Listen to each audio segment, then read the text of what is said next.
Hello everyone, in this video we are going to learn about variable. जब भी आप कभी भी अपनी कोई रिसर्च करने जाओगे या थीसिस लिखोगे या डिसर्टेशन लिखोगे तो आपको उसमें ये मेंशन करना बहुत ही इंपॉर्टेंट हो जाता है कि आपके वेरिएबल्स क्या हैं। Without any variables your study will not be complete. ठीक है, तो इस वीडियो में हम देखेंगे कि वेरिएबल्स क्या होते हैं। अ variable is anything that can change और वेरी। ये कोई भी वो स्केल्स हो सकती हैं या वो ऑब्जेक्ट्स हो सकते हैं जो कि क्या करते हैं, चेंजेस लाते हैं। आपकी स्टडी, जब भी आप कोई स्टडी करने जाओगे तो उसमें आप बहुत सारी चीज़ें स्केल्स वगैरह लोगे जिससे आप मेज़र करोगे कोई भी चीज़ को। ठीक है, या आप क्या उसमें ट्रीटमेंट प्रोटोकॉल दे रहे हो, तो वो सारी चीज़ें किसके अंदर आते हैं, वो वेरिएबल्स के अंदर आते हैं। उनको हम और डीप से देखेंगे। यहाँ पे देखते हैं क्या है वेरिएबल। वेरिएबल का मतलब ही होता है, अगर इसको हम तोड़ के देखें, यहाँ लिखा है वेरी और able. Vary means ability to change, है ना। वेरी मीन्स चेंज और able means ability to change. तो a variable is anything that can change और वेरी, जो चेंज हो सकता है। ठीक है, वो वेरिएबल है। If something is not constant and can take different values, it is a variable. मतलब कि कोई भी ऐसी चीज़ जो कि कांस्टेंट नहीं है और उसमें चेंजेस आ रहे हैं, उसके वैल्यूज़ डिफर कर रहे हैं, तो वो वेरिएबल के अंदर आएगा।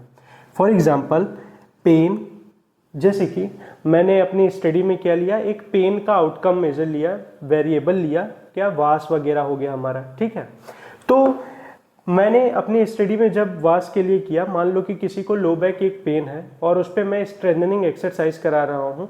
ठीक है, कोई भी स्ट्रेंथनिंग, या तो आपकी कोर की स्ट्रेंथनिंग हो सकती है या पीछे की मैं करा रहा हूँ, लोअर बैक मसल्स की स्ट्रेंथनिंग करा रहा हूँ। और फिर मैं ये मेज़र करूँगा कि उसमें पेन में क्या डिफरेंस आ रहा है। तो पेन में डिफरेंस आ रहा है, पेन की जो स्केल होगी उसके नंबर्स वेरी करेंगे, तो पेन इज पेन, या मतलब कि वास स्केल जो होगी वो आपकी क्या होगी, एक वेरिएबल होगी। फिर आपका क्या है, मसल स्ट्रेंथ। सेम, पहले मैंने उसकी एमएमटी की थी लोअर बैक मसल्स की, कि एमएमटी उसका ठीक है इतना 3 आ रहा था। अब ट्रीटमेंट कराने के बाद क्या उसमें चेंजेस आए, 4 आया, 5 आया, या और कम हो गया, तो मसल स्ट्रेंथ भी आपका वेरिएबल हो सकता है। सेम उसी तरीके से आपका range of motion, balance score या हार्ट रेट। तो ये इसके एग्जांपल्स हैं। अब देख लेते हैं कि कॉज एंड इफेक्ट रिलेशनशिप क्या होता है। जब भी आप वेरिएबल को पढ़ो तो आपको पता होना चाहिए कि कॉज क्या होता है और इफेक्ट क्या होता है। ठीक है, तो वन वेरिएबल इन्फ्लुएंस और चेंजेस अनदर वेरिएबल। ठीक है, जब एक वेरिएबल के कारण किसी दूसरे वेरिएबल में कोई चेंज हो या इफेक्ट आए, ठीक है, तो उसको क्या कहते हैं हम, इफेक्ट। जिस वेरिएबल में चेंजेस आ रहे हैं उसको इफेक्ट कहेंगे, और जो चेंजेस ला रहा है उसको हम क्या कहेंगे, कॉज कहेंगे। फॉर एग्जांपल, जैसे कि मैंने पीएनएफ एक्सरसाइज कराई बैलेंस के इम्प्रूवमेंट के लिए, पीएनएफ एक्सरसाइज कराई बैलेंस के इम्प्रूवमेंट के लिए, तो पीएनएफ एक्सरसाइज करा के अगर बैलेंस में इम्प्रूवमेंट आ रही है या नहीं आ रही है, तो पीएनएफ एक्सरसाइज क्या हो जाएगी, कॉज। क्योंकि पीएनएफ एक्सरसाइज ही तो कर रही है, या तो वो करेगी बैलेंस को इम्प्रूव या तो नहीं करेगी। तो पीएनएफ एक्सरसाइज आपका क्या हो गया, कॉज, और बैलेंस इम्प्रूवमेंट आपका क्या हो गया, इफेक्ट। कि बैलेंस में क्या इम्प्रूवमेंट आ रहा है या नहीं आ रहा है, तो वो आपका क्या हो गया, इफेक्ट। एक और एग्जांपल लेते हैं, जैसे कि स्मोकिंग कॉजेज लंग कैंसर और नॉट। यस, इफ, तो यहाँ पे क्या है, स्मोकिंग क्या है आपका कॉज, कि स्मोकिंग के कारण लंग कैंसर हो रहा है या नहीं हो रहा है। तो लंग कैंसर आपका क्या, लंग में कुछ भी होगा, लंग में कोई भी इफेक्ट आ रहा है कैंसर या नहीं आ रहा है, तो लंग में कुछ भी हो रहा है वो क्या होगा, इफेक्ट। इफेक्ट कहाँ हो रहा है, लंग में हो रहा है। किसके कारण हो रहा है, स्मोकिंग कारण। तो जिसके कारण होता है वो आपका कॉज होता है, और जिसमें होता है वो आपका क्या होता है, इफेक्ट होता है।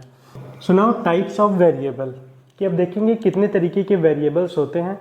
ठीक है, तो सबसे पहला आपका आता है क्या, इंडिपेंडेंट वेरिएबल। इंडिपेंडेंट वेरिएबल ही वो वेरिएबल होता है जो कॉज होता है, मतलब कि जिसको रिसर्चर क्या कर सकता है, चेंज कर सकता है, या वो प्रोटोकॉल को यूज़ कर सकता है कोई भी चेंजेस लाने के लिए। मतलब कि जो कॉज होता है वो क्या है, फॉर एग्जांपल कि आपको क्या करना है, लो बैक पेन को ठीक करना है, तो स्ट्रेंथनिंग एक्सरसाइज। तो मैं क्यों सोचा स्ट्रेंथनिंग एक्सरसाइज, क्योंकि मुझे लग रहा है कि ये जो स्ट्रेंथनिंग एक्सरसाइज है ये कुछ इफेक्ट ला सकता है। तो स्ट्रेंथनिंग एक्सरसाइज क्या हो गया मेरा, कॉज, और कॉज, स्ट्रेंथनिंग एक्सरसाइज कॉज है, और वही क्या है आपका इंडिपेंडेंट वेरिएबल है। तो variable which is responsible to make changes, वो वेरिएबल जो कि रिस्पॉन्सिबल होते हैं चेंजेस लाने के लिए। फॉर एग्जाम्पल एक्सरसाइजेस, अब मैंने सोचा कि मैं बैलेंस एक्सरसाइज कराऊंगा बैलेंस के इम्प्रूवमेंट के लिए। तो बैलेंस इम्प्रूवमेंट क्या है? बैलेंस इम्प्रूवमेंट तो इफेक्ट है ना, किसके थ्रू? बैलेंस एक्सरसाइज के थ्रू, कि आप अगर सही तरीके से बैलेंस एक्सरसाइज कराओगे तभी जाके आपका बैलेंस इंप्रूव होगा। तो बैलेंस एक्सरसाइज क्या आ गया आपका? इंडिपेंडेंट वेरिएबल्स में आ गया। दूसरा देखते हैं डिपेंडेंट वेरिएबल। डिपेंडेंट वेरिएबल्स क्या होते हैं? इफेक्ट होते हैं किसके? इंडिपेंडेंट वेरिएबल के। इंडिपेंडेंट वेरिएबल के कारण जो भी होता है वो कहाँ होता है? इफेक्ट में होता है, मतलब कि डिपेंडेंट वेरिएबल में ही चेंजेस आते हैं। रिजल्ट और outcome due to effect of independent variable, जो भी रिजल्ट या आउटकम आ रहा है इंडिपेंडेंट वेरिएबल के कारण, किस पे? डिपेंडेंट वेरिएबल पे, वो होते हैं आपके डिपेंडेंट वेरिएबल। फॉर एग्जांपल, मुझे लो बैक एक पेन है, उस पर मैंने एक्सरसाइजेस कराई, तो यहाँ पे आपका डिपेंडेंट वेरिएबल क्या है? लो बैक एक पेन है ना, तो लो बैक जो पेन है आपका वो डिपेंडेंट वेरिएबल है। और आपका इंडिपेंडेंट वेरिएबल क्या है? Exercises, strengthening exercises of core और बैक मसल्स, ठीक है। तो वहाँ पे डिपेंडेंट वेरिएबल आपका क्या हो गया? पेन ही है। और इन एक्सरसाइज के कारण क्या इफेक्ट आएगा इस डिपेंडेंट वेरिएबल पे, इस पेन पे? तो वो आपका क्या है? डिपेंडेंट वेरिएबल पेन है या बैलेंस है ना। कि फ्रैंकल एक्सरसाइज तो आपकी क्या हो गई थी? आपका कॉज हो गया था, इंडिपेंडेंट वेरिएबल था। और डिपेंडेंट वेरिएबल क्या है? इफेक्ट कहाँ पे आपको देखने को मिलेगा? बैलेंस में, कि बैलेंस इंप्रूव हुआ या नहीं हुआ। तो बैलेंस आपका क्या हो गया? Dependent variable. The third is extraneous variable, ठीक है। अब एक्सट्रेनियस वेरिएबल वो वेरिएबल होते हैं जो कि आपके स्टडी के पार्ट नहीं होते हैं, are not a part of our study but it will affect the dependent variable. ये हमारे स्टडी का पार्ट नहीं होता। जैसे कि जब भी आप अपनी कोई भी स्टडी लिखोगे, ठीक है, थीसिस लिख रहे हो, डिसर्टेशन लिख रहे हो, तो उस पर आप क्या लिखते हो? बस कि डिपेंडेंट वेरिएबल आपकी ये एक्सरसाइज, सॉरी, डिपेंडेंट वेरिएबल आपका पेन है या बैलेंस है या पोस्चर करेक्शन है, और इंडिपेंडेंट वेरिएबल आपकी क्या है? एक्सरसाइजेस है ना, स्ट्रेंथनिंग एक्सरसाइजेस या बैलेंस एक्सरसाइजेस, वो आपके इंडिपेंडेंट वेरिएबल है। ये दो चीज़ को आप मेंशन करते हो। पर ये दो और भी जो है, जो एक्सट्रेनियस वेरिएबल होते हैं या कंट्रोल वेरिएबल होते हैं, इनको भी आपको दिमाग में लेके चलना पड़ता है ना, जिससे कि आपके स्टडी पे कोई इफेक्ट ना आए, किसी तीसरे चीज का इफेक्ट ना आए। तो देखते हैं क्या है extraneous variable. Are not a part of our study but it will affect the dependent variable. ये डायरेक्टली क्या नहीं करते? इफेक्ट नहीं लाते हैं, डिपेंडेंट वेरिएबल पे चेंजेस नहीं लाते, बट ये ला सकते हैं, ठीक है। तो इनको भी हमें क्या करके रखना होता है? एक्सट्रेनियस वेरिएबल को भी कंट्रोल करके रखना होता है। तो फॉर एग्जांपल, अब ये एक्सट्रेनियस वेरिएबल कैसे हो सकते हैं? जैसे कि एग्जांपल मेडिसिन। अब मैंने 40 पेशेंट्स लिए, 40 में से 40 लोगों को मैं कोर स्ट्रेंथनिंग और लो बैक एक की स्ट्रेंथनिंग, लो बैक मसल्स की, जो लोअर बैक मसल्स हैं उनकी स्ट्रेंथनिंग करा रहा हूँ पेन के इम्प्रूवमेंट के लिए, पेन को देखने के लिए। तो यहाँ पे आपका डिपेंडेंट वेरिएबल कौन है? पेन है। और इंडिपेंडेंट वेरिएबल क्या है? एक्सरसाइजेज हैं। कोर स्ट्रेंथनिंग या लो बैक एक मसल्स की स्ट्रेंथनिंग क्या है? आपकी इंडिपेंडेंट वेरिएबल है। बट ये तो मैंने करा दिया अपने सेशन में। अब पेशेंट घर गया और घर में जाकर के मेडिसिन भी खा रहा है, पेन किलर्स भी ले रहा है, तो पेन किलर्स आपके क्या हो जाएंगे? पेन किलर्स आपकी क्या हो जाएंगे?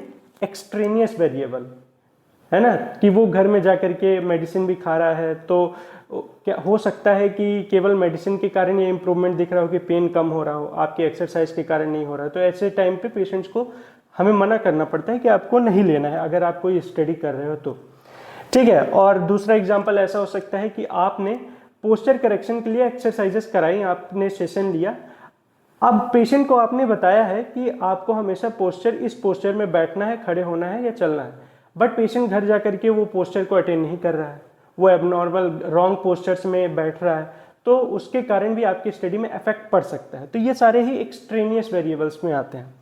Now fourth one is control variable. In control variable, extraneous variables are control और मेड कांस्टेंट। कंट्रोल वेरिएबल का मतलब होता है कि जो एक्सट्रेनियस वेरिएबल्स होते हैं उसको क्या करके रखना? कंट्रोल करके रखना ही कंट्रोल वेरिएबल कहलाता है, या उसको कांस्टेंट करके रखना। फॉर एग्जांपल, एक एग्जांपल से इसको समझते हैं, जैसे कि effect of hard work and exam result. तो एग्जाम रिजल्ट आपका क्या है? डिपेंडेंट वेरिएबल है, ठीक है। और इफेक्ट ऑफ हार्ड वर्क आपका क्या है? आपका इंडिपेंडेंट वेरिएबल है। ठीक है, बच्चों ने बहुत ज़्यादा अपने एग्ज़ाम को क्लियर करने के लिए, अच्छे मार्क्स लाने के लिए हार्ड वर्क किया, बट क्या हुआ कि जब वो पेपर देने गए तो क्लासरूम में वहाँ पे टेम्परेचर बहुत ही ज़्यादा हाई था, टेम्परेचर बहुत ही ज़्यादा हाई था। तो उससे क्या हुआ, काफ़ी ज़्यादा उनको स्वेटिंग हुई, काफ़ी ज़्यादा वो थकान उनको हो रही थी। ठीक है, तो वो क्या था, एक तरीके से टेम्परेचर आपका यहाँ पे क्या था, एक्सट्रेनियस वेरिएबल, जो कि हमारे स्टडी पे इफेक्ट डाल रहा है, वो तीसरा पर्सन है ना। अब इसको कंट्रोल करने के लिए कंट्रोल वेरिएबल यहाँ पे क्या होगा, तो जब ये देखा गया कि बच्चों के साथ ऐसा हो रहा था तो उसी टाइम पे वहां पे एसी फिट कर दिया गया। क्या कर दिया गया, एसी फिट, जो कि क्या कर रहा था, टेम्परेचर को कंट्रोल कर रहा था। तो यहाँ पे कंट्रोल वेरिएबल आपका क्या है, एसी है।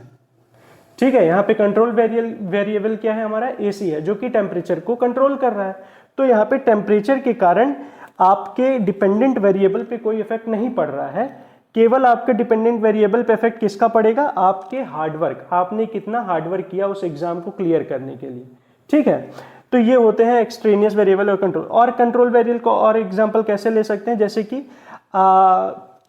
मैंने पेशेंट के लो बैक एक में पेन था, मैंने उसको एक्सरसाइज दी सेशंस में, लेकिन घर में वो जा करके मेडिसिन ना खाए, उसके लिए मैंने उनके घर वालों को इन्फॉर्म किया कि उनको कोई मेडिसिन नहीं लेनी है या रॉन्ग पोस्चर में नहीं बैठना है। तो वो लोग क्या हो जाएंगे, वो कंट्रोल वेरिएबल्स में आ जाएंगे, है ना, जो कि उस चीज़ को कंट्रोल करे, है ना, जिससे कि वो मेडिसिन ना ले। तो ये होते हैं हमारे सारे के सारे वेरिएबल्स। अगर इसमें आपको कोई डाउट हो तो आप कमेंट करिए। Thank you.